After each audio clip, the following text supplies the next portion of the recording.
السلام علیکم ګرانو کتونکو دوی ما صاحب جان اندلي او د ذوالفقار کې ویډیو نه تاسو ته مخامخ یم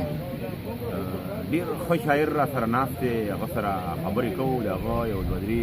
شعرونه درته وامه چې ته مې اواز اورې او که نه کاکا زه درته نارې وهم اوه کاکا او ته مې اواز اورې او که نه کاکا او زما او د جانان منځ کې خبره ده ته ترې نه د خدای دپاره ځه کاکا یاد مې چې صاحبه چې وړوکی وم دا به ګرځولم اوږده کاکا السلام علیکم. وعلیکم السلام. ډېره زیاته مننه صاحب جان اندلي صاحب په خصوصي توګه د ذوالفقار کیب به چې هغه د پښتو داسې روږ شاعران ګوري او هغوی رامخته کوي موږ یې ډېره زیاته مننه کوو. زموږ ډېرو ملګرو داسې هڅې وکړې داسې کوششونه یې وکړو خو د بده مرغه هغوی په نیمه لار کې پاتې شي او موږ دته دعا کوو چې ذوالفقار کیب ته چې دی داسې شاعرانو پسې داسې روکو ملګرو پسې داسې مشاعرو پسې کوڅه کوڅه او کلي په کلي ګرځي الله دې ولې ډېر عمر ورکړي چې دغه شان زموږ په شان روک ملګرو سره میلاویږي او زموږ دا مات ګوټ شعرونه چې دي دا پښتنو ورونو غوږونو ته که هغه په کلي کې دي وطنوال ملګري دي یا هغوی د ملک نه بار دي هغوی ته رسۍ موږ ډېره زیاته مننه صاحبه شاعري یاره دې وشي کومه نه او کله ناکله وشي بس چې کله الهامي شاعري ده چې کله وشي نو ولیکم او چې کله نه کېږي نو درې څلور میاشتې وشو چې نه مې دا کړې بس نه کېږي او هغه ستاسو یو شعر دی چې زه په زور شاعري نه کوم ملګرو هله لیکم چې شعرونه راشي ماله زه ستا دغه شعر سره بلکل متفق یم ځکه چې زه نه کتاب ګورم نه شاعرانو سره داسې ناستې پاستې زمونږ ډېر لکه یو خو په چې کله محفل یا مشاعرې یا پروګرام نو هغوی له زو نو داسې رانه نه کېږي چې په زور یو خلک وایي ساده رالم او زه هم په دې پوله باندې کښېنم لیکم هغوی ته زه شاعري نه وایم هغه خو مجازي دغه دی وخت سره چې ته کاپي او ردیف راوالې هغوی ته زه نه وایم زما خو دا ده که د شپې یوه بجه وي او که په مونځ ولاړ یم او که چا سره ولاړ یم خو بس چې کله کېږي نو شي رانه او چې نه کېږي نو بس بیا مې کوشش هم نه دی کړی چې وکړم لوبې یې کړي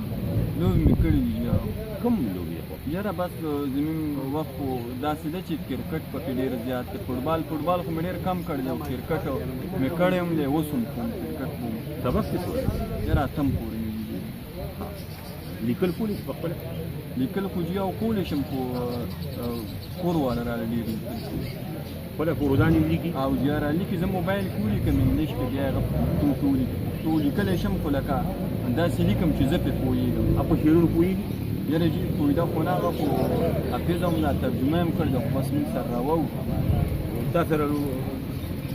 دغه پې خبره پې کوي د سره په شعر باندې بلکل جي په شعر باندې خبره کوي زه ورته اکثر وم ما باندې داسې دغه هم چې ما یو شعر کې ویلي و چې اوس هم د رومال په ګوټ نوم لا د هغه لیکم هغې وې دا هغه څوک ته مې دا زه سر خوړلي موږ ته هم پته نشته خو بس یو پیری دی زموږ د مزغو کې دا پته نه لګي چې ته یې او که نه زموږ مور پلار دی او که الله دی که رسول دی او که ګل دی که وطن دی خو بس یو تن دی نو موږ ته غزل وایي ولې نه جي ولې نه واورو غزل نه کوو غزل یو څو شعرونه به درته وم صاحب جان صاحب چې څه وجه وه بیا راله خوب نه راته څه وجه وه بیا راله خوب نه راته او ټوله شپه بېګا راله خوب نه راته ډېر ښه ستا تصویر مې مخې ته نیولی و